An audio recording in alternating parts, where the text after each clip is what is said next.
Baik, apa kabar Bapak? Ya, alhamdulillah baik, sehat, alhamdulillah. Baik, seperti biasa nih, kalau kita sudah dengan Bapak Wawan, pasti kita akan berbicara seputar pertanian. Betul ya Pak ya? Ya, betul. Baik, untuk saat ini kita sudah dibersamai oleh dengan Bapak Wawan. Bagi Bapak Ibu yang belum mengetahui, beliau ini adalah spesialis di bidang pertanian atau Best Farm dan juga produk-produk pertanian lainnya yang ada di Best Corporation. Nah, baik Bapak, sekarang penjelasannya boleh langsung saja kita buka. Saya Baik, persilakan Pak. ya.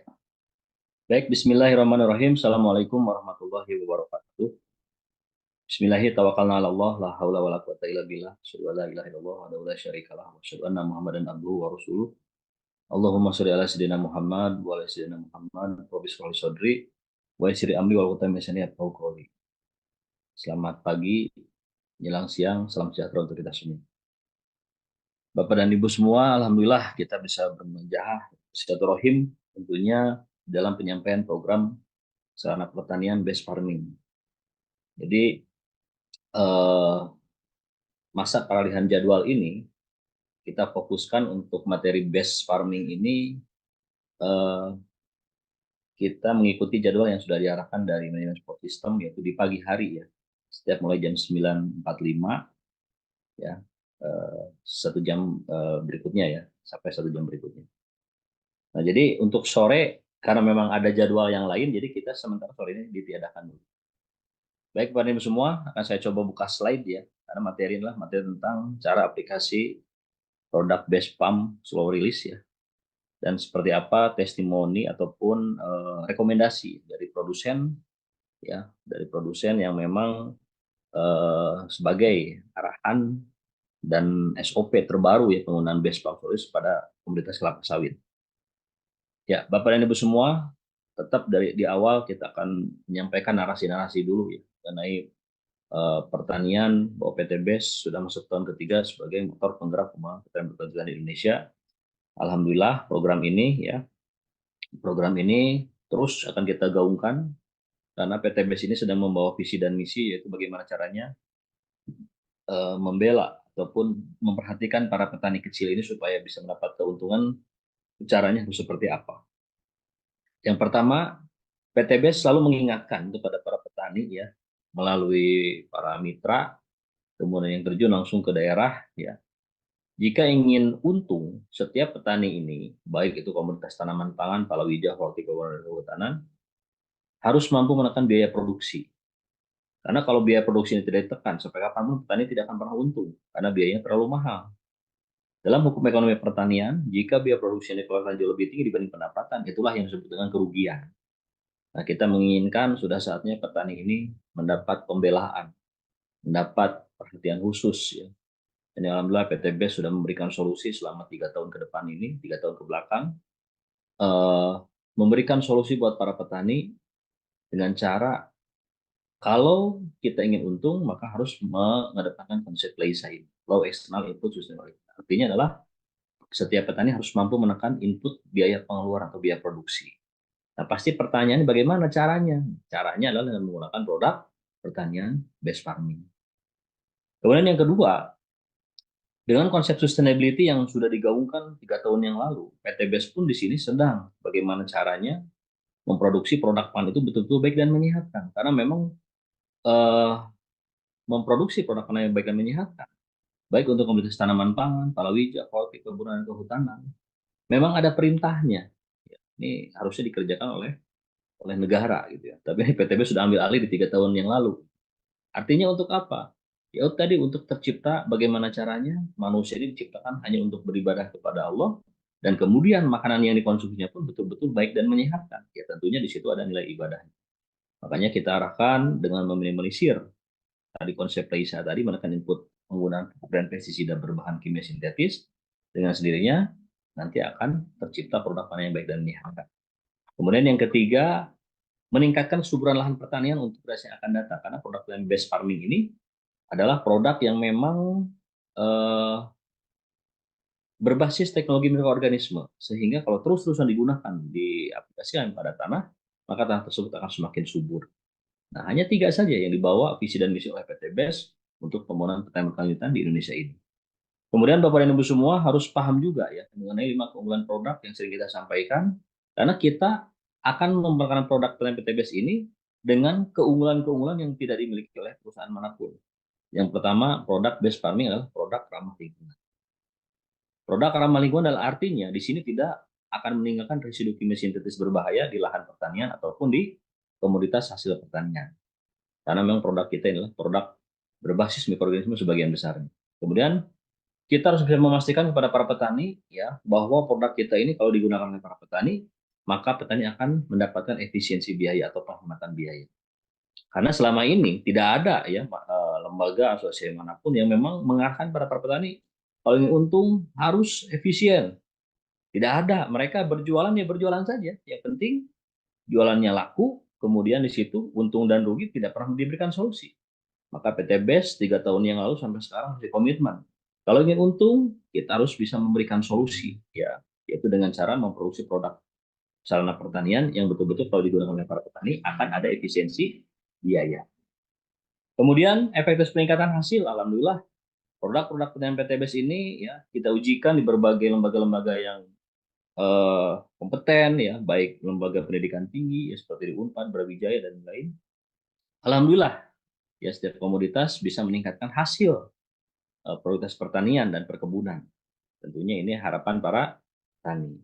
Kemudian praktis, nah praktis ini bahwa produk pertanian PTBS adalah produk yang paling simpel jika digunakan. Maka istilah-istilah fermentasi pada eco farming, pada produk apapun sudah ditiadakan. Karena kita sepakat bahwa produk pertanian PTBS adalah produk yang memang siap digunakan tanpa difermentasi pun hasilnya tetap akan optimal. Kemudian yang kelima, produk pertanian PTBS ini insya Allah di dalamnya ada peluang bisnis. Jadi banyak success story yang tadinya tidak memiliki lahan kelapa sawit, setelah memperkenalkan produk terbaik di PT BES ini, memperkenalkan produk Best Farm Solaris, akhirnya memiliki sawit puluh sampai ratusan hektar. Dan itu bukan hanya cerita, ini sudah terbukti oleh para peraih ya luxury ambassador yang memang punya kemampuan skill itu setelah PT BES memproduksi produk unggulannya, terutama di Best Farm Solaris ini. Nah, makanya Bapak dan Ibu semua, perlu saya sampaikan, omset terbesar di PT BES sampai sekarang masih didominasi oleh produk pertanian. Maka dari itu Bapak dan Ibu semua harus menguasai keilmuan ini, tentunya ya untuk mengambil bagian juga, jangan sampai kalah dengan mitra yang lain. Ya, ini 5 keunggulan, silahkan promosikan kepada para petani ya. Insya Allah tanpa harus kita mengajarkan pun di sini ya ada beberapa keunggulan yang memang insya Allah tidak akan dimiliki oleh perusahaan manapun. Ya. Kemudian pengelompokan tanaman pertanian, ya ini sering disampaikan ya, minimal pada itu tahu bahwa komoditas tanaman pertanian ini dibagi menjadi 5 ya. Ada tanaman pangan, palawija, hortikultura dan kehutanan. Tanaman pangan, tanaman pokok yang sering dikonsumsi maksudnya sebagai bahan pokok utama, ya tentunya di situ eh, sebagai sumber karbohidrat. Kemudian tanaman palawija, tanaman pokok kedua setelah padi dan jagung, ya, yang biasanya berupa umbi-umbian dan kacang-kacangan. Ada singkong, talas, ubi jalar, kacangnya ada kacang kedelai, kacang tanah, dan kacang hijau. Nah itu apa namanya tanaman palawija. Kemudian tanaman hortikultura, komoditas tanaman pertanian, ya, biasanya berupa sayuran berupa daun, ada selada, kemangi, ya, sawi, kemudian kangkung, bayam itu adalah sayuran berupa daun. Kemudian sayuran berupa buah, ada cabai, tomat, ya, kemudian terong, ya, dan lain-lain. Itu adalah komoditas sayuran berupa buah. Kemudian buah-buahan semusim. Nah, buah-buahan semusim ini ketika dipanen tanamannya ikut mati karena memang satu musim. Nah, itu yang disebut dengan melon, semangka, ya, timun suri, belewah. Nah, itu adalah tanaman semusim. Tanaman berbuah tahunan, ada durian, manggis, rambutan, mangga, ya, kelengkeng, dan lain-lain. Dan satu lagi tanaman hias, itu masuk ke hortikultura. Kemudian tanaman perkebunan cirinya tidak bisa langsung konsumsi, harus diolah dulu. Ada kopi, sawit, pala, cengkeh, vanili, dan lain-lain. Kemudian tanaman kehutanan, ya hutan tanaman industri, ada jati, pinus, akasia, mahoni, termesin. Ini bisa dijadikan sebagai industri mebel, kemudian untuk reboisasi, ya, ataupun untuk industri kertas, ya, getah dan kertas. Nah, itulah tanaman kehutanan. Dari pengelompokan tanaman ini, kita ingin menyampaikan bahwa program PTBS ini bisa digunakan untuk semua. Ya tentunya untuk tanaman kehutanan jati yang sebesar ini bisa dipupuk atau tidak. pertanyaannya jati itu ataupun tanaman yang sudah besar, sebetulnya mereka itu sudah bisa mencari makanannya sendiri. Yang kita arahkan adalah ketika reboisasi ataupun ketika penanaman kembali atau replanting kalau di sawit. Nah, itu bisa diaplikasikan produk-produk pertanian base farming ini. Kemudian Bapak dan Ibu saya ingatkan juga ya, umur pertanian di muka bumi ini ya, ilmuwan Amerika Serikat memprediksi tidak lebih dari 60 tahun. Kenapa bisa terjadi seperti ini? Karena memang eh, sudah terjadinya apa yang disebut dengan soil degradation. Soil degradation terjadi karena atau istilahnya kerusakan ataupun hilang yang sudah dalam tanah terjadi karena apa yang dipanen oleh manusia ya itu tidak sesuai dengan apa yang dikembalikan ke dalam tanah. Sehingga tanaman atau tumbuhan sebagai indikator kesuburan daripada tanah ya, kemudian hasilnya dipanen dikonsumsi oleh manusia, tapi apa yang dikembalikan tidak sesuai dengan apa yang dipanen tidak sesuai dengan apa yang dikembalikan dalam tanah. Oke, salah satunya ini ya, kelapa sawit, ada jeruk ya, ada padi, ada jagung dan lain-lain. Itu semua kalau kita kaji itu mengandung yang namanya 26 kandungan unsur hara dan mineral. Sedangkan petani hanya mampu mengembalikan 3 unsur saja berupa NPK. Maka disitulah setiap tahunnya akan kehilangan unsur hara. Begitu pula yang terjadi pada kelapa sawit. Nah, kesimpulannya kita harus belajar kepada alam bagaimana caranya bahwa yang namanya pertanian ya supaya tidak terjadinya pertanian berkelanjutan, maka kita harus belajar kepada alam. Tentunya hutan ini tidak pernah terjamah oleh manusia, tidak pernah ada yang pupuk, tapi kenapa bisa terus lestari? Nah, ternyata hutan ini memberikan manfaat besar untuk keberlangsungan hidup manusia dan binatang. Tentunya di sini hutan ini ya memberikan sebuah pembelajaran yang paling penting terutama untuk para petani. Nah, kenapa hutan tetap lestari meskipun tanpa dipupuk? Nah, ternyata hutan ini bisa menghasilkan apa yang disebut dengan karbon organik. Dari apa sumber karbon organik? Nah, organik istilahnya adalah raw material yang berasal dari makhluk hidup yang memang eh, daun-daun ya, serasa ada daunan atau daun-daun yang jatuh, pohon-pohon yang tumbang, bangkai-bangkai polem bola ataupun binatang yang ada di permukaan tanah, binatang kecil ya, kemudian ada binatang buas dan lain, itu semua adalah bahan organik. Dan itu akan melalui proses biocircle yang memang ketika sudah menjadi berguguran ataupun mati untuk binatang-binatang buas yang tadi, itu adalah raw material yang berasal makhluk hidup, artinya itu bahan organik. Setiap bahan organik akan menghasilkan unsur karbon. Nah, itulah yang menyebabkan kenapa lahan-lahan kehutanan tidak pernah dipupuk pun akan tetap lestari karena di situ tersedia yang namanya karbon organik dalam jumlah besar. Karbon organik ini bisa mengundang berbagai bakteri pengurai bahan organik. Sehingga apa-apa yang disebut dengan C-organik yang sudah tersedia di permukaan tanah tadi itu akan menghasilkan unsur hara untuk kebutuhan nutrisi setiap komoditas tanaman yang ada di sana, kemudian akan menghasilkan juga humic acid asam humat sehingga di situ akan tercipta yang namanya imunitas tanaman, ya pertumbuhan vegetatif degeneratif sehingga di hutan pun bisa menghasilkan biji-bijian ya, umbi, kemudian biji buah, bulir dan umbi-umbian. Nah, artinya ini kalau dikonversi di lahan pertanian, ini sangat tepat sekali. Karena selama ini lahan pertanian di Indonesia, petani konvensional hanya bisa menggunakan pupuk NPK-nya saja, tanpa ada karbon organik, tanpa ada humic acid, sehingga tanaman mudah sekali diserang oleh hama dan penyakit tanaman. Nah, kalau kita lihat kehilangan unsur hara dalam tanah, baik itu di perkebunan kelapa sawit ataupun di mana saja, nitrogen itu paling cepat menghilang 43%, fosfor sampai 27%, sulfur sampai 33%, karbon 43%. Maka kalau kita tidak memasukkan unsur ini, maka di situ akan terjadi yang namanya soil nutrient depletion atau penyusutan unsur hara dalam tanah yang harapannya kita menanam supaya tanaman ini hijau, faktanya tanahnya semakin rusak. Nah, maka dari itu hasil kesimpulan dari Paris Agreement Agriculture, pertemuan negara-negara besar ya yang memiliki teknologi pertanian yang cukup canggih di sini apa namanya menyimpulkan bahwa karbon adalah unsur yang paling banyak hilang dalam tanah.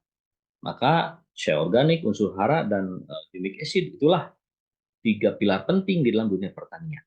Ya, baik Bapak dan Ibu semua, mungkin ada yang belum mengenal ya, karena memang baru join ataupun baru mengikuti program ini. Alhamdulillah ya, saya sudah masuk tahun ketiga untuk mengedukasi produk pertanian di PT BES yang sering kita sebut dengan konsultan pertanian BES Farming, ya. Kemudian praktisi pertanian terpadu saya ambil dulu waktu kuliah karena memang pertanian ini tidak bisa dipisah-pisahkan antara pertanian bercocok tanam, peternakan, perikanan, perkebunan, dan kehutanan. Alhamdulillah sudah masuk tahun ketiga saya mengedukasi produk-produk PT BES ini, ya, ya karena memang ditugaskan langsung oleh owner PT BES, oleh support system juga para produsen, ya, untuk membantu memberikan edukasi secerah-cerahnya yang mengenai produk pertanian base farming. Kemudian ini kebersamaan kita dengan vendor eco farming original, ya. Dari pertemuan ini ada dua kesepakatan. Yang pertama, kita sepakat produk eco farming ini sudah tidak ada lagi istilah-istilah pembuatan biang yang disimpan dalam botol bermalam-malam atau disebut fermentasi. Kemudian yang kedua, produk eco farming ini bisa dikombinasi dengan produk base farming lainnya.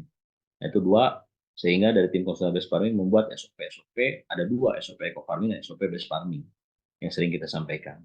Kemudian Bapak dan Ibu semua, ini faktor-faktor yang penting keberhasilan ya dalam budaya pertanian perkebunan, mulai dari benih dan bibit unggul, inilah yang menentukan ketersediaan bahan organik, sinar matahari, teknologi mikroba, pH tanah ideal, salinitas atau kadar garam dalam suatu kawasan tertentu, ya. Kemudian ketersediaan air, relative humidity, NPK berimbang, jarak tanam ideal, dengan hama penyakit tanaman, dengan gulma, penyakit. Nah, jadi produk pertanian PTBS ini adalah sebagai bukan satu-satunya bisa meningkatkan hasil, tapi salah satunya saja. Karena ditopang dari benih dan bibit, nomor satunya itulah yang menentukan paling utama. Kita memelihara sawit, bibitnya tidak bersertifikat, mau menggunakan produk BSR, ya tentunya hasil tidak akan optimal kalau di situ bibit dan benihnya tidak disertifikat, kemudian tidak optimal pertumbuhan vegetatif awalnya. Nah, itu perlu perjuangan dulu. Makanya di sini benih dan bibit faktor penentu keberhasilan dalam budaya pertanian. Kemudian masuk ke materi inti, Bapak dan Ibu semua. Jadi nama pilau ini, ya, nama pilau ini sudah tidak digunakan di PT BES. Karena nama pilau ini secara administratif namanya sudah tidak digunakan karena memang masa penggunaan brand ini sudah habis. Kemudian dari owner menginginkan nama dari Sulawesi ini dirubah menjadi identik dengan Best Best Farm Sulawesi. Nah, cuma tidak ada T-nya karena yang menggunakan BST Farm seperti Badan Ekonomi dan Teknologi Farm, nah ini sudah ada yang menggunakan. Jadi kekayaan intelektual sudah tidak bisa lagi digunakan, maka identiklah bahwa produk Sulawesi yang ada di PTBS namanya Best Farm Sulawesi. Kemudian kalau semua produk dari PTBS disebutnya Best Farming, ya. Beda lagi ya. Nah, jadi ketika ada yang bertanya, karena masih ada mitra, Pak, kenapa saya order pilau solis yang datang Best Farm solis? Nah ini harus upgrade informasi, ya. Jadi nama pilau ini sudah tidak ada, meskipun di marketplace ya masih ada menggunakan merek ini. Nah itu pas dipastikan produk-produk yang ada di marketplace itu di luar itu adalah produk palsu semua, karena PTBS tidak pernah memasarkan produk-produknya di luar sistem yang ada di dalam sistem PTBS itu sendiri. Nah, kemudian best service ini adalah teknologi, ya. Teknologi diciptakan ya tentunya tidak akan untuk mempermudah kerja untuk manusia. Teknologi diciptakan untuk tanpa kesempatan banyak orang. Teknologi diciptakan untuk banyak penambah manfaat untuk orang, untuk manusia. Best service ini adalah sebuah terobosan, ya. Inovasi teknologi pemupukan yang kita simpulkan bahwa bobot manusia yang bobotnya 60 atau 70 kg, tentunya makan pun tidak harus 70 kg. Makanya ada pertanyaan, yang dibutuhkan dalam asupan yang kita makan ini kenyangnya atau nutrisinya. Nah, seperti itu analoginya. Makanya dari produsen sering menyampaikan, inilah sebuah teknologi tepat guna. Nah, pertanyaannya, apakah bisa, Pak? Karena rata-rata petani konvensional ini memupuk 8 sampai 15 kg per pohon per tahun. Nah, ini sedangkan kita menggunakan ini di TM1 katakanlah 4 sampai 10 tahun umur sawit hanya 4 ons saja. 1 ons atau 100 gram dikali 4 kali aplikasi. 4 ons per pohon per tahun. Nah, bagaimana teorinya? Baik, kita bahas. Bapak dan Ibu semua, inilah yang akan memunculkan polemik ya ketika kita memasarkan produk Best Farm Solution ini kepada pemilik kebun sawit. Maka ada 4 pertanyaan yang sering ditanyakan.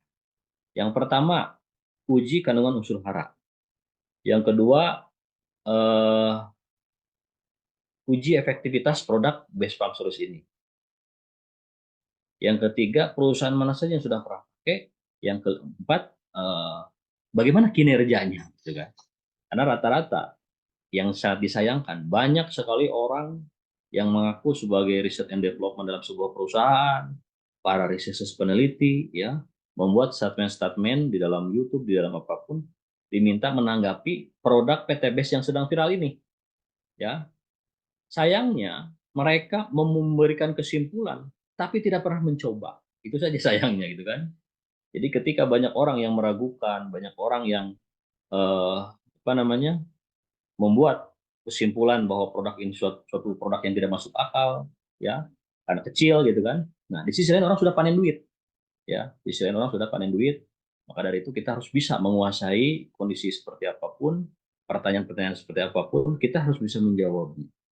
Makanya alhamdulillah saya menyampaikan apa namanya materi ini ya pernah dalam suatu waktu tertentu ada pemilik kebun sawit ingin ada penjelasan produk ini lewat via telepon. Saya hanya menyampaikan hanya 5 menit saja, jangan disanggah, silakan dengarkan, dan ujung-ujungnya saya arahkan untuk mencoba ataupun membuka demplot. Nah, demplot ini jangan dibuat gratisan, hati-hati ya Bapak dan Ibu semua, ada strateginya. Ya sebelum yang bersangkutan meminta mana uji coba buat lahan kita, gitu, langsung kita arahkan, Bapak kalau sepakat dan ingin mencoba, kan memang pupuk ini sedang langka, harga sedang tinggi, Bapak mau ambil berapa paket, putuskan saja seperti itu. Nah, maka dari 4 ini kita bisa menjawab. Yang pertama, uji kandungan hara. Ya, kandungan hara. Nah ini, Bapak dan Ibu semua, ini alhamdulillah ya, ada leader kita, Pak Haji Randu nih, beliau apa namanya sudah mengujikan ini secara independen di Sukovindo. Tujuannya supaya kita ini ada gambaran sebetulnya berapa sih kandungan new base pump solution ini secara hara makro primer, hara makro sekunder, dan trace elemen. Ya. Jadi sebetulnya yang namanya base pump solution ini adalah pupuk secara administratif. Ini adalah pupuk mikro. Ya, pupuk mikro. Makanya di sini adapun beberapa kandungan makro di sini nitrogennya cukup tinggi 5,71 ini yaitu sebetulnya hanya untuk memenuhi kebutuhan, ya. Nah, tapi sebetulnya pupuk new base pump solution ini, ya, SOP terbaru ini harus dikombinasi dengan fotosintesa. Tujuannya untuk apa? Karena kedua produk ini saling menguatkan. Ya, jadi terakhir di Zoom leadernya Pak Raden ketika menyampaikan new base pump solution ini banyak sekali pertanyaan, Pak bisa nggak new base pump solution diaplikasikan untuk kelapa sawit tanpa harus menggunakan fotosintesa seperti zamannya pilau dulu? Bisa jawabannya. Cuman kalau ingin jauh lebih baik kualitasnya, tetap harus menggunakan fotosintesa. Dan penggunaan fotosintesa pun tidak ribet, ya, tidak ribet, tidak membutuhkan air yang banyak. Nah, maka di sini kalau kita lihat, ya, eh, ketika ada pertanyaan uji kandungan unsur hara, kita boleh perlihatkan ini, ya, yang mengujikan adalah Lab Sukovindo yang memang terkenal independen, yang memang recommended juga. Nah, kemudian bandingkan dengan ini, ya, untuk memperkuat. Nah, ini produk fotosintesa.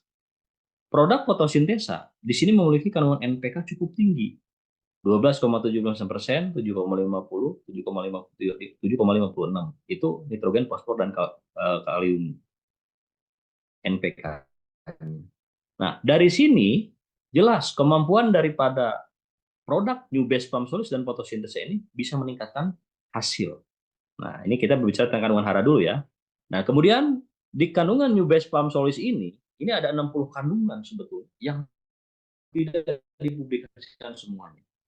Karena semuanya salah satunya itu bagian daripada strategi pemasaran. Jadi orang ini rata-rata ya yang mau coba base pump ini rata-rata kita patut menghargai ketika kita mempromosikan produk ini ya dengan kita tidak memberikan secara free, gratisan dulu. Karena apa? Karena rata-rata kalau kita memberikan free ingin uji coba, nanti waktu kita habis untuk apa namanya? Dengan pengujian ini kan harus 1 tahun. Nah, makanya kita lebih menghargai orang-orang yang memang mencoba 2 box dulu. Nah, dari 2 box, karena memang ada khasiatnya, ada manfaatnya, setelah itu order 1 truk. Itu terjadi banyak cerita-cerita seperti itu. Nah, maka di sini, mengenai uji kandungan hara, maka Bapak dan Ibu harus tampilkan dua produk ini. New base pump solution yang ini, fotosintesa yang ini. Ada dua ya. Nah, maka dari itu kemampuan daripada kinerja ini ketika dia meragukan tentang kandungan NPK-nya, kandungan hara makro sekunernya, hara mikronya, kita sudah jawab dengan uji Scopino ini. Karena uji ini tidak bisa dibantah. Ini secara independen mereka mengujikan, dari tim leader kita mengujikan, dan alhamdulillah ini hasilnya. Yang terbaru ya, bahkan sampai 1 kilo fotosintesanya juga untuk diujikan. Nah, kemudian yang kedua, uji efektivitas. Nah, uji efektivitas ini, jadi kita punya cara pengaplikasian. Ya, uji efektivitas ini eh, rata-rata setiap perusahaan-perusahaan yang sudah menggunakan produk ini, mereka mengujikan sendiri dan data ini tidak bisa didapatkan untuk perusahaan lain. Maka ketika ada yang bertanya, uji kandungan hara, jawaban yang tadi, uji efektivitas, berapa banyak yang digunakan, berapa kenaikan yield per tahun, tonase tanan buah segar per hektar per tahun gitu kan. Nah, maka di sini uji efektivitas ini tidak mungkin diberikan oleh perusahaan yang sudah join ke di PTBS ya, untuk data ini diberikan kepada perusahaan yang menginginkan uji efektivitas tersebut. Kalau Bapak sebagai pemilik kebun sawit ingin mendapatkan uji efektivitas, silahkan arahkan ke Demplot. Dan kita jangan terlalu banyak apa namanya, banyak perdebatan, karena produk PTBS ini bukan untuk diperdebatkan, bukan untuk dikaji secara ilmiah lagi, tapi untuk membela para petani-petani kecil yang sudah mendapat aku. Ya, jadi kalau ada yang mengajak debat, mengajak ini, mengajak itu, arahkan saja ke Demplot. Kapan Bapak mau coba produk kita? Kemudian mau ambil berapa paket, arahkan saja langsung, gitu ya. Nah, ini uji kandungan hara, uji efektivitas, kemudian perusahaan mana sih yang sudah pernah pakai? Ya alhamdulillah. Penyumbang omset terbesar di produk PTBS ini adalah produk base pump solusi, ya, new base pump solusi. Kemudian dari semua item yang ada, 80%-nya adalah produk pertanian, dan di produk pertanian didominasi oleh produk base pump solusi. Karena memang sawit ini di Indonesia itu kan luasan lahannya sudah di atas 16 juta hektar. Pangsa pasar produk base pump solusi ini belum 1%-nya. Dari 16 juta hektar itu belum belum 1%-nya, bayangkan. Sangat begitu luas sekali gitu kan. Nah, kemudian suatu hal yang mustahil, orang mengadakan repeat order, pembelanjaan ulang. Kemudian di situ tidak ada manfaat. Jadi orang belanja tapi tidak ada manfaatnya, atau tidak ada peningkatan hasil, tidak mungkin. Nah, artinya parameter bahwa produk ini sudah banyak bermanfaat, adanya repeat order. Jadi kita harus bisa menguasai keilmuan itu, ya. Nah, kemudian mengenai kinerja. Nah, kinerja ini banyak pertanyaan, ya.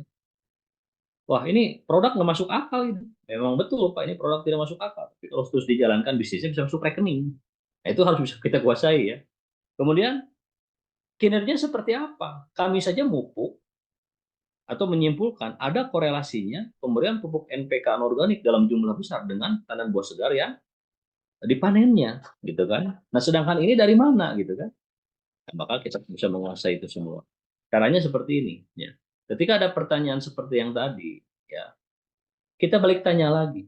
Ketika Bapak mengaplikasikan pupuk NPK anorganik sebanyak katakanlah di atas 10 kilogram atau sampai 15 kilogram per pohon per tahun, kita balik tanya lagi, berapa yang diserap oleh tanaman, berapa yang menjadi residu, dan berapa yang menguap.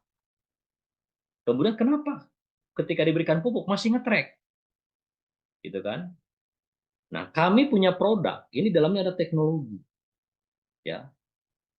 Teknologi itu ibarat seperti ini ya, para astronot yang mau mendarat di luar angkasa, baik di bulan, di planet manapun, mereka itu tidak pernah membawa yang namanya bekal-bekal ya, yang bersifat makanan berat. Di sana cukup menggunakan kapsul saja. Konsumsi kapsul, ya, minum pun dibatasi dan lain-lainnya. Nah, karena yang dibutuhkan adalah berupa nutrisinya, bukan berupa kenyangnya. Ya. Nah, oke, meskipun ada pertanyaan seperti itu tadi, yang namanya residu pupuk kimia sintetis di lahan pertanian kebun sawit itu sudah banyak melimpah ruah, ya. Karena terus terang ya, mohon maaf ya, ini adalah bagian daripada ya tadi strategi para produsen pupuk juga. Karena dari tahun 70 sampai sekarang, lahan pertanian ini, ya, penggunaan pupuk ini bukannya menurun tapi semakin meningkat. Bayangkan saja di komoditas padi dulu 70 kilogram ya. Sekarang di lahan padi, lahan luasan 1 hektar, kalau tidak 700 kilo, itu tidak akan ada peningkatan yang namanya komoditas padi. Nah, itu adalah bagian daripada bisnis juga. Maka ketika kita mengaplikasikan, kemudian adanya humic acid pada fotosintesa, dikombinasi dengan produk BSR ini, nah ini alhamdulillah banyak sekali ya peningkatan-peningkatan hasil yang betul-betul signifikan. Karena salah satunya humic acid ini yang ada pada fotosintesa ini, tentunya yang pertama bisa melepas ikatan-ikatan logam berat. Misalkan di satu kawasan banyak unsur fosfor tidak bisa diserap oleh tanaman. Kemudian di situ ada yang namanya logam-logam berat ya seperti ferrum, aluminium ya. Nah itu bisa dilepas ikatan itu oleh produk fotosintesa yang mengandung humic acid atau asam fumat. Nah maka di sini ada beberapa yang harus kita sampaikan. Ketika ada yang meragukan tentang kinerja produk ini, sampaikan saja. Yang tadi ya bahwa kami memupukkan data mereka ya bisa sampai 10 sampai 15 kilo per pohon per hektar per tahun. Nah, ini bagaimana kinerjanya? Nah, karena di sini ada teknologi tadi, maka di sini nutrisi yang diberikan itu betul-betul salah satunya produk ini bisa memanfaatkan berbagai residu yang sudah ada. Yang kedua ada 60 kandungan yang memang eh, tidak dipublikasikan semuanya. Karena produk ini lebih cenderung ya harus dibuktikan.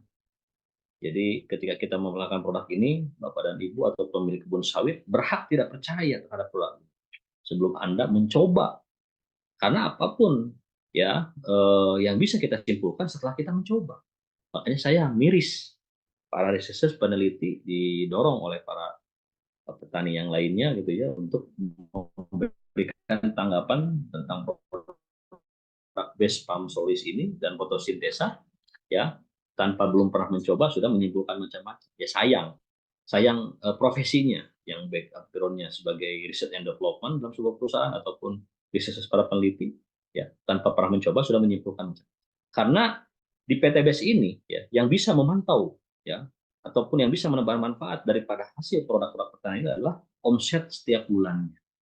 Itu artinya yang disebut dengan pembelajaran ulang atau repeat order. Dan ini tingkat repeat order ini sudah sangat luar biasa. Kemudian ada beberapa strategi juga Bapak dan Ibu semua ya ketika kita mau mempromosikan produk ini ya dan ada yang meminta untuk mencoba untuk demplot. Ya silahkan saja. Yang penting semua produk yang ada di PTBS ini ya semua tergantung akad kalau kita mau demplot. Cuman istilah-istilah demplot ini hati-hati ya. Jangan sampai kita buang-buang waktu, buang-buang uang ya untuk mengadakan produk ini sampai bertahun-tahun, sampai berbulan-bulan, bertahun-tahun. Tapi tidak ada hasil dan kesimpulan maka lebih baik silahkan arahkan mau ambil paket berapa, Bapak punya lahan berapa, mau ambil paket berapa, silahkan. Ya, jadi intinya ketika kita mau memprospek produk ini ya diawali dari mana? Pertama ya, para pemilik kebun sawit itu syarat akan pengalaman. Jangan sekali-kali kita menggurui. Ya, kalaupun mau bertanya pupuk apapun, mereka sudah punya pengalaman. Ya. Nah, cuma di sini kita bisa masuk dalam segi apa? Dalam segi tadi keluhan. Sehebat-hebat apapun manusia ataupun hebat apapun petani, pasti dia itu akan punya keluhan. Dari situlah kita masuk nanti. Nah, hasil kajian-kajian kita ya, ketika kita berhadapan langsung dengan para pemilik kebun sawit, juragan sawit yang punya puluh ratus ribu hektar ya, rata-rata mereka itu pasti punya keluhan. Dan keluhan ini sebagian besar biasanya tadi harga pupuk yang tidak masuk akal. Karena harganya sudah tinggi, ya, cukup tinggi meskipun ada informasi sekarang turun lagi gitu kan.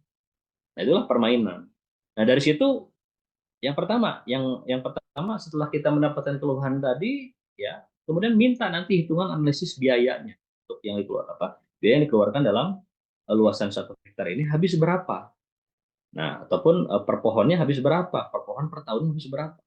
Nah ini mulai banyak ya apa namanya penyampaian daripada pemilik juragan sawit ini ada yang menyampaikan 97.000 per pohon per tahun yang sangat irit ya. Ada juga yang sampai 136.000 per pohon per tahun. Nah, kemudian ada juga apa lagi? Yang terakhir terbaru ada yang menyampaikan sampai 225.000 per pohon per tahun bayangkan biaya yang dikeluarkan. Nah, maka di sini kita akan masuk ya, kepada para pemilik kebun sawit ini dengan menawarkan bahwa produk kita ada efisiensi biaya. Nah, kita hitung seperti ini. Jadi penggunaan yang namanya pupuk kimia sintetis untuk di komunitas kelapa sawit ini ya, itu tidak sedikit biaya yang dikeluarkan. Mulai dari pengadaan NPK 1616 bisa sampai 14.400.000. Nah, pertama yang harus kita ketahui dulu ya untuk mendapatkan kebutuhan produk pertanian base farming ini atau penggunaan new base farm soils dan fotosintesa ini, kita harus mengetahui dulu bahwa populasi sawit ini dalam luasan 1 hektar ada pelepah panjang, pelepah menengah, dan pelepah pendek. Pelepah panjang berarti kapasitasnya hanya 120 pohon saja per hektar. Pelepah menengah ada yang 130 sampai 136. Nah, pelepah pendek bisa sampai 140 sampai 143 pohon. Nah, kita harus mengetahui itu dulu. Jenis varietasnya apa, marehat ataupun jenis dari jenis yang lain atau apapun saja, topas atau apapun saja. Nah, itu kita harus tahu supaya kita bisa menghitung kebutuhannya yang tadi ya, kebutuhan berapa kebutuhan new base consolis dalam luasan 1 hektar, 1 tahunnya per hektar per tahun. Nah, setelah kita mengetahui, maka hitung-hitungan. Nah, ini petani konvensional itu kita hitung. Mereka itu sering menggunakan pupuk, tadi ada NPK 1616, ada pupuk tunggal, urea spirulina KCL. Kemudian menggunakan juga yang namanya kisrit. Nah, kisrit ini adalah magnesium sulfat, MgSO4. Itu mesnya jauh lebih halus dibanding eh, dolomit, ya, kalsium karbonat. Nah, kalau ini adalah magnesium sulfat. Kisrit 1 kilogram per pohon dikali 120 pohon dikali 4.000. Nanti harganya 4 kali harga dolomit. 480.000 yang tadi 14.400.000. Kemudian boret, unsur boron ini ada hubungannya dengan rendemen ya, rendemen minyak CPO. Jadi dari 1 kintal atau 1 ton ini bisa jadi minyak berapa, itu ada hubungannya dengan rendemen. Nah, ini boret dibutuhkan 0,5 kg per pohon ke 17.000 per kilogram, 12.750 dikali 120 pohon, dihitung-hitung 1.530.000 untuk populasi 120 pohon per hektar.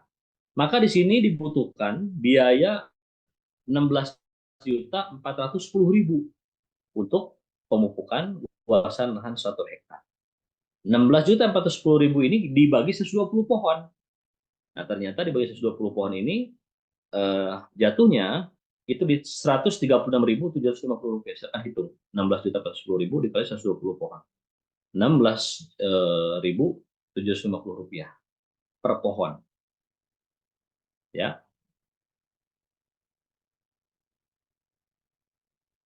ya, mohon maaf. 16.410.000 ya dibagi 120, 136.750 rupiah. Jadi biayanya 136.000 ya, diralat. Nah, kemudian yang menggunakan produk base farming dulu, ini masih slow ya, masih slide lama, masih pillow ya. Nah, kemudian yang untuk penggunaan produk base farming, new base farm dan fotosintesa ini kita hitung. Dibutuhkan 1 saset BSR per pohon dikali 4 kali aplikasi per tahun. Jadi 4 saset dikali 20 pohon adalah 480 saset. 480 saset dibagi 10 saset, karena per boxnya 10 saset, maka di situ didapatkan 48 box. 48 box pada 25.000 harga repeat order, maka harganya 6 juta saja. 6 juta. Kemudian di sini ada rekomendasi penggunaan fotosintesa. Jadi teknisnya kita sampaikan. Ini fotosintesa ini dibutuhkan 16 saset untuk luasan 1 hektar per tahun. Maka harus ada repeat order 16 saset, maka hitungannya adalah 8 juta saja. 8 juta ya, 8 juta ini untuk 120 pohon. 8 juta dibagi 120 pohon itu setara dengan 66.666 rupiah. Ya, 66.666 rupiah per pohon per tahun. Nah, maka ini kita bandingkan 16.410.000 dengan 8 juta, hampir separuhnya. Ya, hampir separuhnya. Maka di sini jelas penggunaan produk base farming ini secara efisiensi jelas ini untuk menguntungkan buat para petani. Selisih saja ada 8 juta dengan penggunaan yang 16.410.000 ini, kalau dikali puluhan hektar, ribuan hektar, ratusan hektar, ribuan, jutaan hektar, tetap di sini akan untung yang menggunakan produk pertanian base farming. Nah, kemudian dari cara penggunaan, ya, dari cara penggunaan, bahwa aplikasi produk BSR ini, ya, kalau kita misalkan punya sawit umur 4 sampai 10 tahun ya, yang umum dulu ya.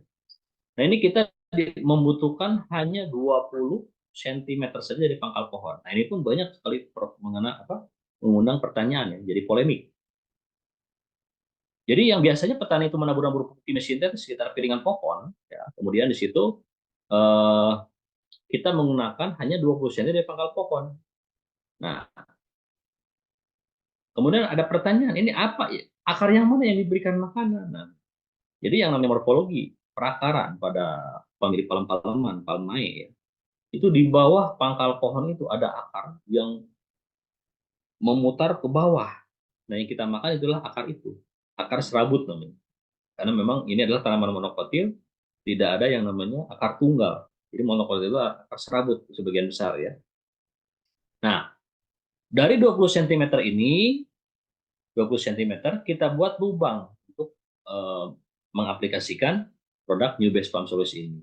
Nah, aplikasinya bisa langsung disobek. Sobek, tabur, nah sampahnya taruh di pinggirnya. Nah, kemudian ada aplikasi lagi fotosintesa. Dibutuhkan 4 saset fotosintesa untuk luasan 1 hektar. Jadi kalau populasinya 120 pohon, ya, maka 1 saset ini bisa untuk 30 pohon. 4 saset untuk 120 pohon. Nah, supaya tidak memberatkan buat para petani, nah ini dari rekomendasi dari formulator langsung, dibutuhkan ya 1 saset fotosintesa ini bisa dilarutkan di dalam 3 sampai 3,5 liter air, tergantung dari populasinya. Kalau misalkan populasinya 140, berarti sampai 3,5 liter air. Nah, jadi 1 saset ini bisa dilarutkan di dalam 3 liter kalau yang populasinya 120, yang sudah kita ketahui ya.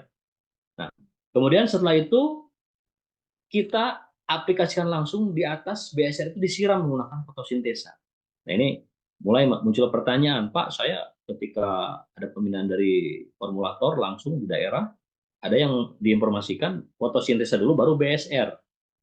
Nah, kalau di tim Gosal Base Farming, BSR dulu baru fotosintesa. Dua-duanya benar. Karena kalau sudah di lahan itu semua sudah bersatu. Nah, di situ untuk menghadapi kekurangan air ya, cukup 100 mili saja disiramkan larutan fotosintesa ini di atas BSR yang sudah ditabur. Kemudian tutup lagi. Nah, itu SOP yang terbaru. Nah, jadi kalau dihitung populasi 120 pohon ini ya dengan biaya yang dikeluarkan 8 juta tetap masih murah, 66.666 rupiah untuk satu pohonnya yang sawit yang berumur 4 sampai 10 tahun. Kemudian cara aplikasi seperti ini pun cukup simpel. Nah, kalau sudah misalkan sulit mendapatkan air, ya paling tidak petani konvensional atau petani kebun sawit itu rata-rata mereka ini pernah menyemprot herbisida. Nah, paling tidak 1 hektar kita membutuhkan 120 sampai 130 liter air saja, ya, atau 140 atau 14 liter, 12 sampai 14 liter. Karena yang diaplikasikannya hanya 100 mili saja. Jadi kalau kita pakai tangki, ya satu tangki untuk 1 hektar, saya rasa tidak memberatkan. Dan ini harus diaplikasikan. Karena tadi, humic acid yang ada pada produk fotosintesa, kemudian asam amino, kemudian fitohormon, ya, kemudian 36 hara mineral, ini saling melengkapi. Makanya ini harus dikombinasikan. Dan ini pun eh, di SOP ya wajib diaplikasikan untuk setiap komoditas berbuah tahunan, ya, baik durian, ya, kemudian apalagi manggis, rambutan, mangga dan lain-lain, itu sama pengaplikasian seperti ini. Nah, jadi kalau dihitung-hitung, tetap yang menggunakan produk Best Farm Solution ini betul-betul adanya efisiensi biaya. Sehingga kita harus mengetahui cara aplikasi penggunaan ini yang terbaru. Bapak dan Ibu bisa kunjungi channel YouTube saya, Wawan Rusman Channel, dan di situ ada pemaparan langsung dari Paraden sebagai formulator, ya, pupuk majemuk, makro dan mikro. Nah, itu silahkan pelajari dari awal sampai akhir, dan alhamdulillah. Nah, kemudian muncul pertanyaan, berapa hasil uji efektivitas ini yang didapatkan tonase tanaman buah segar yield per tahun, atau tonase tanaman buah segar dalam luasan 1 hektar per tahun. Nah, kenaikannya kita hanya bisa menyampaikan hanya berupa persentase, mulai dari 15 sampai 50% kenaikannya ya, setelah menggunakan base farm solution dan fotosintesa. Karena lahan-lahan pertanian atau lahan-lahan perkebunan sawit ini tergantung tipe tanahnya. Ada tanah yang memang subur, ya, ya subur, kalau diberikan ini ya tambah subur. Ada yang memang miskin hara, jenis fosforit merah kuning kan lahan yang miskin hara. Nah, itu berbeda-beda. Tanah jenis mineral, tanah jenis gambut, tanah pasang surut itu sudah berbeda-beda. Nah, makanya di sini kalau dihitung-hitung, ya, tanah yang ideal ini alhamdulillah kita sudah punya punya uji efektivitas sendiri, ya, ada yang tembus sampai 30 ton, 35 ton per per hektar per tahun yang didapatkan, ya. Artinya kalau bercerita tentang harga tanaman buah segar, sebetulnya di angka 2.000 pun petani tidak akan terlalu dulu, ya. Jadi kalau katakanlah kita bisa panen di 30 kilogram, 30 ton per hektar per tahun tanaman buah segar, ya, 30 ton tanaman buah segar. Kemudian di situ apa namanya? Kalau dikali 2.000 saja sudah ada 60 juta. Nah, biaya yang dikeluarkan berapa? Hanya 8 juta saja. Di situ tetap ada margin keuntungan buat para petani sawit yang menggunakan produk base farming. Jadi ini ilmu harus dikuasai semua, Bapak Ibu semua, ya. Jadi 4 tadi yang ditanyakan, kandungan hara, kemudian uji efektivitas, perusahaan menghasilkan para pakai, dan kinerjanya itu harus dikuasai. Jadi produk ini ya meskipun diarahkan untuk tanaman-tanaman keras yang berbatang keras, ya karena memang tidak semua tanaman perkebunan itu berbatang keras, ya. Nah, ini bisa diaplikasikan juga untuk komoditas tanaman pangan, palawija, hortikultura. Ya, langsung saya saja arahkan ini untuk sawit tadi, ya, untuk base farm solusi ini. Nah, ini ada ya sebagai adalah sawit, ada 2 video. Jadi mitra yang mencoba menggunakan produk base farm solusi ini, ya, ini awalnya sempat kecewa karena eh, penggunaan produk ini responnya lambat. Ini didominasi oleh bunga jantan. Nah, jadi bunga jantan dan betina ini dua-duanya dibutuhkan, cuma ada yang disebut dengan sex ratio. Jadi pada sawit ini dibutuhkan bunga jantan 1 bagian, bunga betina 4 bagian. Nah, kalau dalam satu pohon ini tidak ada bunga jantan, maka yang terjadi adalah eh, bunga betina tidak dibuahi akan menjadi buah landak. Dan ini setelah aplikasi New Base Farm Solis, ya, yang tadinya bunga jantan kebanyakan muncul, nah sekarang sudah ideal, ya. Jadi setiap pangkal pelepah sawit ini ada yang disebut dengan cikal bakal tanaman buah segar, ya. Ya, izin sebentar, ya.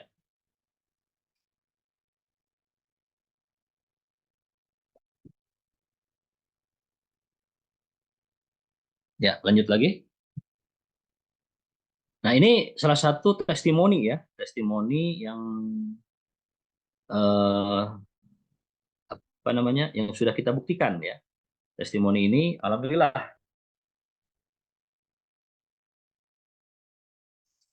Jadi semuanya itu tergantung daripada awal penggunaan BSR ini tanaman itu seperti apa.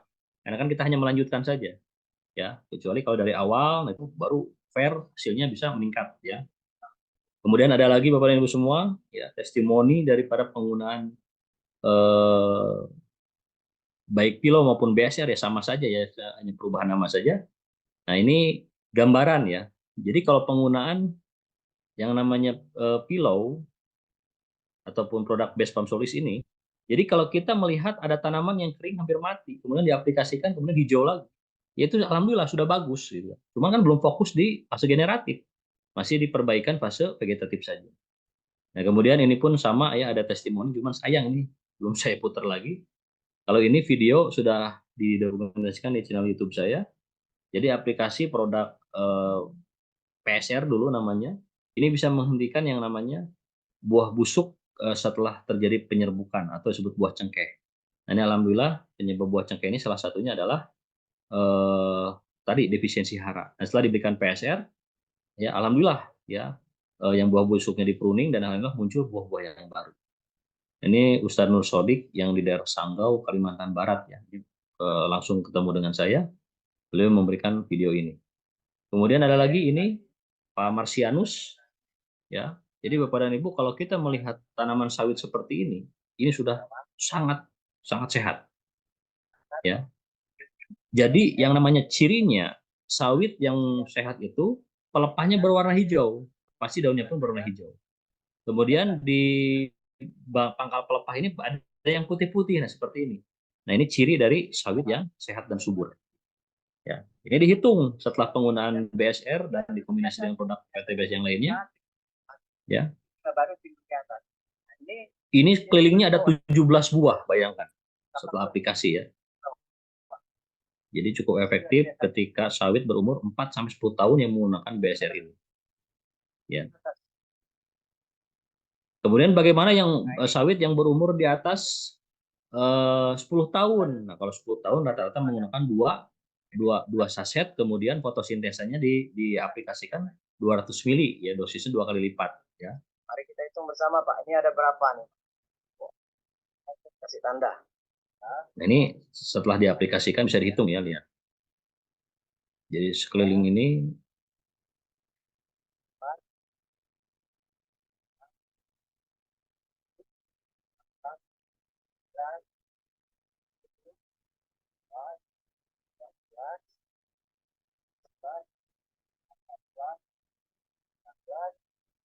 belas 17 dengan yang ini. 17 standar. Luar biasa Pak. Ini sawit Bapak ini sudah umur berapa? Kurang lebih 4 tahun. 4 tahun ya. ya, sebagai gambaran itu beberapa testimoni saja, bukan itu semua ya. Jadi pengaplikasian dari BSR ini yang terbaru intinya tadi ya diaplikasikan fotosintesa ya.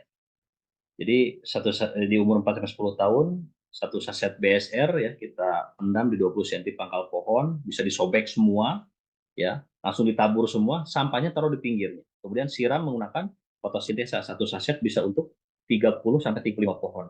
Jadi kalau misalkan yang populasinya 120 pohon, maka kita aplikasikan hanya di 3 liter saja. Karena 100 mili saja nanti di atas BSR tersebut, kemudian tutup lagi, kemudian tunggu sampai 3 bulan ke depan. Jadi cukup mudah. Jadi untuk luasan 1 hektar yang populasinya 120 pohon dibutuhkan hanya 12 liter air saja. Bisa kita menggunakan apa namanya tangki ya yang kapasitasnya 12 liter, 100 mili per lubang tanam tadi, per lubang BSR. Nah, itu cara mudah pengaplikasian produk BSR ini ya, yang terbaru yang direkomendasikan oleh formulator langsung. Baik kepada Ibu semua, masih ada waktu, saya akan coba dulu membuka pertanyaan ya di kolom chat ini. Pertama, di sini ada yang bertanya mengenai ya, atau mau Bu Angel bacakan atau gimana nih? Boleh Bapak. Saya yang di YouTube aja ya Pak ya. Saya buka Boleh, pertanyaan silakan. untuk ibu-ibu dan bapak-bapak yang mau bertanya di YouTube. Boleh di kolom chat YouTube. Pak Ibu semuanya bisa bertanya seputar produk Best Farming. Yang di Zoom boleh Bapak dibaca saja biar bisa dipilih. Oh ya, baik. Ya. Untuk tanaman jagung, tumpukan pertama eco farming, kemudian tumpukan kedua bisa dicampur dengan photosynthesis. Nah, ini berarti belum mengenal SOP base farming. Ini saya tampilkan dulu apa namanya? SOP tentang eco farming dan SOP base farming ya. Ini harus diketahui juga ya.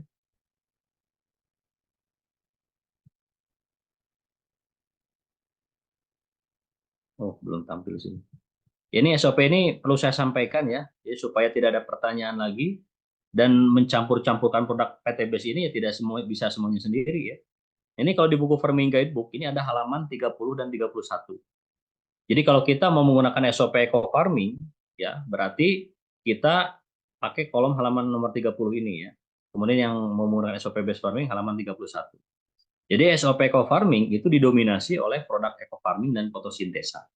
SOP Base Farming itu aplikasinya pelarutan BSR dan fotosintesa juga. Nah, itu beda ya. Karena dulu yang pertama kali muncul SOP itulah SOP base farming, karena eco farming dulunya harus dikombinasikan pupuk kimia sintetis dari luar 25-50%. Nah, ini silakan di screenshot ya. Ini bagi yang bertanya tentang komoditas jagung, ini bisa digunakan. Baik jagung, kemudian padi, cabai merah, tomat, bawang, ini bisa menggunakan. Silakan pilih salah satunya. Mau menggunakan SOP eco farming ataupun SOP base farming. Ya, silakan di screenshot saja dulu. Kemudian pertanyaan tadi ya mengenai untuk mencegah tumbuhan tanaman pengganggu seperti rumput pada tanaman padi apa bisa diatasi oleh EPP? Artinya beda lagi cerita karena untuk melaikan gulma itu namanya herbisida. Nah, PTBS belum punya, ya. Masih sedang mempertimbangkan juga nih. Karena kalau kita sudah punya lengkap semua ya sarana pertanian di PTBS. Jadi selama ini yang dulu pernah masuk di PTBS Egan Hayati Eco-Plant Protector sekarang sudah tidak ada, itu pun tidak bisa digunakan untuk gulma ya, karena itu eh, tanaman liar ya, tanaman yang tumbuh tidak dikenal oleh para petani. Ya, kemudian di sini bagaimana cara aplikasi BSR untuk mengatasi buah alpukat yang rontok. Nah, Bapak dan Ibu begini ya, terjadinya buah rontok, terjadinya bunga rontok setelah munculnya bunga ya, itu biasanya karena ada beberapa faktor. Kalau kita mengikuti konsep natural fertilizer tadi, berarti ada yang kurang. Nah, makanya kita sarankan di setiap komoditas tanaman berbuah tahunan, kita wajib menggunakan membuat nutrisi eco farming. Yang pertama, satu tub eco farming itu bisa dilarutkan dalam 85 liter air plus 15 kg pupuk kandang dalam drum kita buat. Nah, nanti dosisnya 3-4 liter per pangkal pohon alpukat tadi. Nah, itu kebutuhan shea organiknya sudah dipenuhi, kebutuhan unsur haranya dipenuhi, dan humic acidnya pun terpenuhi.